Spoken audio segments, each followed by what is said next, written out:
Everyone wants to know how to get a rope in a tree. It's pretty simple and straightforward. So I'm going to show you how I get a rope in a tree. A storage cube. It's got about 120 feet of line in it right now. It's a 16-ounce bag. I like the heavy ones. Stick the string through the ring. And that's how I like to hold it.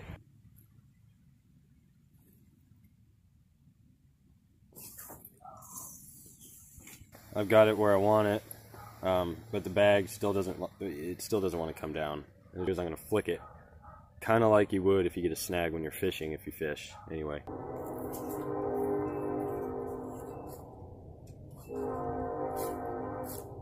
Make sure you get tangled up a little bit.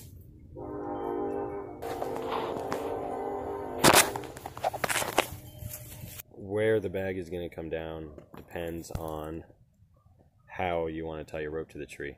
I mean, with a double rope system, you're going to want the bag and the string to come down all the same way. You want the same path going up to your tying point. Or if you're doing a canopy anchor for an SRT system, you're also going to want to have the bag coming down the same path. I'm just doing a basal tie for an SRT system I'm going to set up. So I don't need it going down in just one path. It could go over as many runs as I want and go down wherever. So, yeah. What size she takes out? $half size? Yeah, $half and bigger. Don't worry about the little stuff. Okay, so you can't see underneath. Wrap it around, bring it underneath, and then you take this loop and you stick it on top of the rope like that. So then you end up with this. The more force you apply to it, the tighter it gets. And then grab the other strand, and the rope goes up.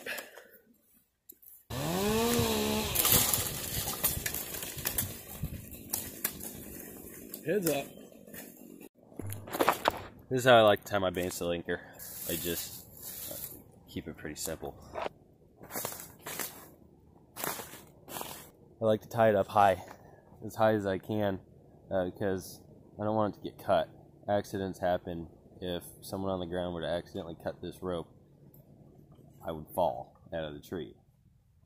So tie it up high. Your guys aren't supposed to be using chainsaws over the head anyway, so if you tie it up about head level, theoretically you should be safe.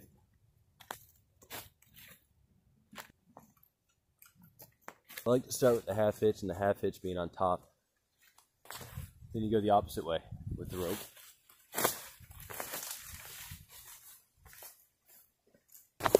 I don't hire anyone to help me film, so bear with me while I try and do this and hold the camera. Okay, so that's what it looks like after I've made my second pass around the tree. I'll bring the rope through that loop after you drop it once.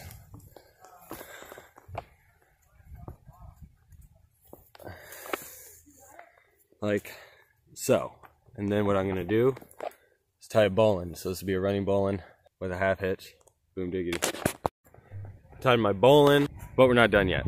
So if you are going to use a bowline for life support, you're going to want to finish it off with a Yosemite tie-off and or a stopper knot, because as running bowlines are loaded and unloaded, they loosen up. So you load it tight, unload it, load it, unload it. It loosens the knot up and it could work itself undone. So to prevent that from happening, I'll bring this up and through. Come on now. Boom. And then do a couple twists. I don't like to do just a regular old figure eight because those come untied fairly easily, I've noticed. So I'll do like an extra twist. There's the stopper knot. So I've got a long tail, stopper knot, Yosemite finish on a running bowline, finished with a half hitch at head height, so your groundies can't cut you out of the tree. See what it looks like when I've got it dressed, finished off the way I want it. I've got the line coming around the back side of the tree. That way, I've got this bite here, and that's going to stay nice and tight. to orient it the way it should be. And I do that because it helps keep the rope nice and tight on the tree, and that's your tie-in point. Because when you take weight off your rope, you get a lot of slack in there. This helps prevent that. Now we're going to install the rope wrench. The first thing you want to do is release this pin, get it through. If you look on the inside of it, there's a little notch right there, and you just swivel the pin in there, so you never have to take the pin out.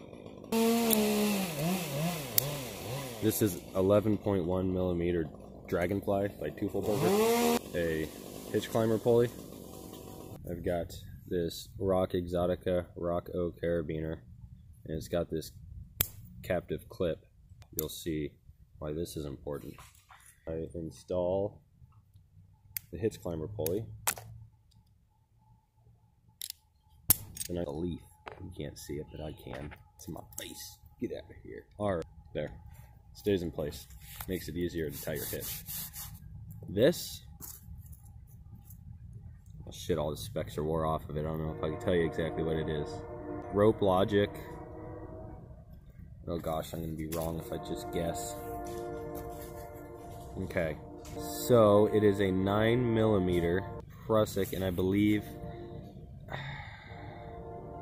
28 inches maybe? So the hitch that I like to tie is real simple. Start like that, and I just wrap it around. 1, 2, 3, 4 strands right there. And then, so I'll take the top one, and I'll wrap it behind. And then I just bring them together. Like that.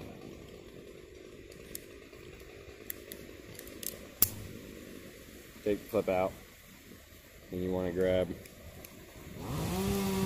one eye of the Prusik, capture your hitch climber pulley, then capture the rope wrench, tether, and then capture the other eye of your Prusik. And here's where this comes in handy. You orient the beaner like so, and then this gate right here captures the entire system so it won't slide down the spine, reducing any possibility of side loading the carabiner. And then you dress it. I like to shoot it up, bring it down, shoot it up, hold, it's good. So yeah, that's how I do it. Put on my foot ascender. Pretty easy to install there. Then I put on my chest harness, which for tree gear is actually fairly inexpensive, given that everything is super expensive. But you don't need this. I just used a Prusik cord with a little carabiner for like the first year, and I foot locked. I didn't even use a foot ascender. Then when I got a foot ascender, kind of felt dumb that I foot locked for so long. It's a lot more exhausting. But it's a good skill to have. If you're a tree climber, you should probably know how to foot lock. Then you just put your harness on. I got the new Tribe Monkey Beaver. Honestly, it's the best saddle that I've used. I really love it. What's going on? Somehow, something's not right here. What is that? What is not right? No. Let's see. There we go. The only thing criticism. This, I just bypassed this, cut it off even. I'm gonna cut it off because it just gets caught on shit. This thing, it doesn't work well. Cut that off. I got this at Jambo, some swag. So this is what I use, but I really want to get another carry tool. But this saddle has like endless options for tool storage. You could put carry tools. You could put like 100 carry tools on this harness if you wanted to. I bet you could. It allows you to customize and orient things in your tools the way you want them, how you climb, which is really nice.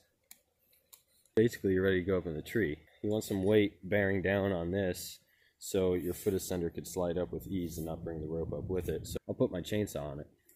Coming from the pull cord side, and I'll show you why you do that. If you come in on the opposite side of the pull cord, it doesn't sit.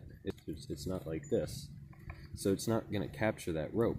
So as you pull it up, all it takes is the smallest twig to knock that up, and your chainsaw goes flying to the ground. So always remember, bring your rope in on the pull cord side of the handle, underneath, wrap it around, and that way the chain brake captures your rope.